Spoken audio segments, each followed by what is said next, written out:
šťastie náhoda a trpí únavou.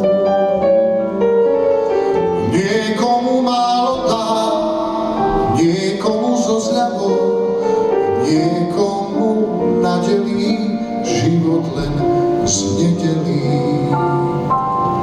Na novoročnom koncerte mesta Spišská Nová Ves v priestoroch Spišského divadla vystúpil známy slovenský hudobník, spevák, skladateľ a komik Marián Čekovský spolu s ďalšími významnými hudobnými hostiami. Hlavnou myšlienkou koncertu bola podsta legendárnemu hercovi Milanovi Lasicovi. Marián Čekovský súdobnil 11 textov, ktoré mu Milan Lasica poslal v posledných mesiacoch svojho života a sú prevažne z koncertu Lasica píše Čekovskému, ktorý mal premiéru pred 2 rokmi. Vo Vradute som strávil niekoľko naozaj super akcií. Jedna z nich je slávna akcia s Mišom Hudákom, ktorá sa vlastne volá Miss. Ani nie tak Miss Spíša, jak Mišo Spíša. Že Mišo je tu hlavný hrdina a tu všetci naozaj prežívajú úžasné chvíle. Tak ale tento koncert je venovaný hlavne ľuďom, ktorí milujú hudbu, ktorí milovali Milana Lasicu, ktorí milovali inteligentný humor a teším sa, že živá hudba zavítala do Spišskej Novej Vsi. Teším sa na niekoľko úžasných hitov, ako je Miska, alebo Kamaráti. Milujeme tieto pesničky, budú so mnou hrať aj úžasné baby kvarteto, Ladies Ensemble, ktorí došli z Bratislavy.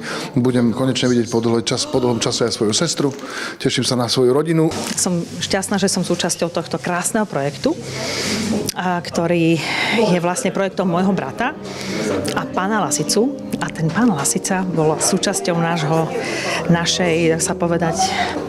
nášho minulého, niekdajšieho života, kedy som aj ja osobne mala možnosť stretnúť a byť s ním v bližšom kontakte. Tento nádherný projekt, kde pán Lasica napísal nádherné texty pre môjho brata, Marian zahrnul aj moje piesne, ktoré som mala možnosť napísať na jeho krásne texty a tak vzniklo vlastne taká milé pozvanie teda do bratovho krásneho projektu a už sme vlastne takto spolu niekoľkýkrát, čiže relatívne často, čo je aj úžasné z jednej, z druhej, aj z tretej strany, aj rodinnej, aj hudobnej, aj také, že vlastne to meno pána Lasicu zväčšňujeme a robíme takú trošku oferu a rozprávame o nádherných spomienkach.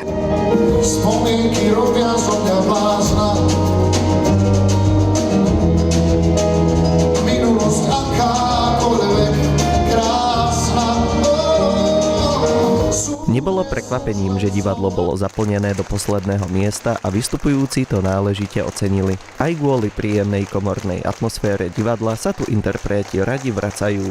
Nechýbal príhovor a poďakovanie riaditeľa divadla Radovana Michalova a primátora mesta Spišská Nová Ves Pavla Bečarika.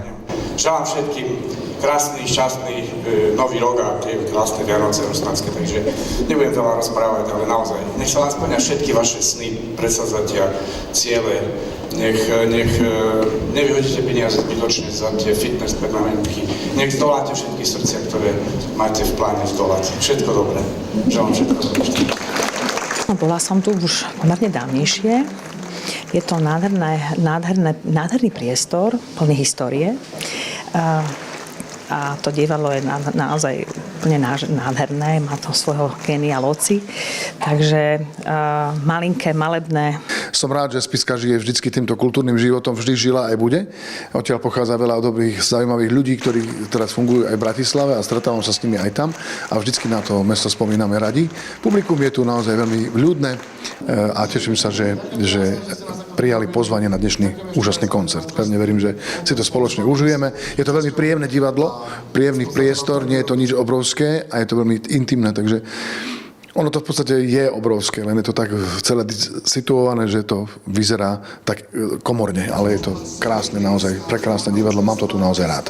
Na lásku si našla pravý liek, táto noc je krátka, poď moja krásna, nesi ešte krásna.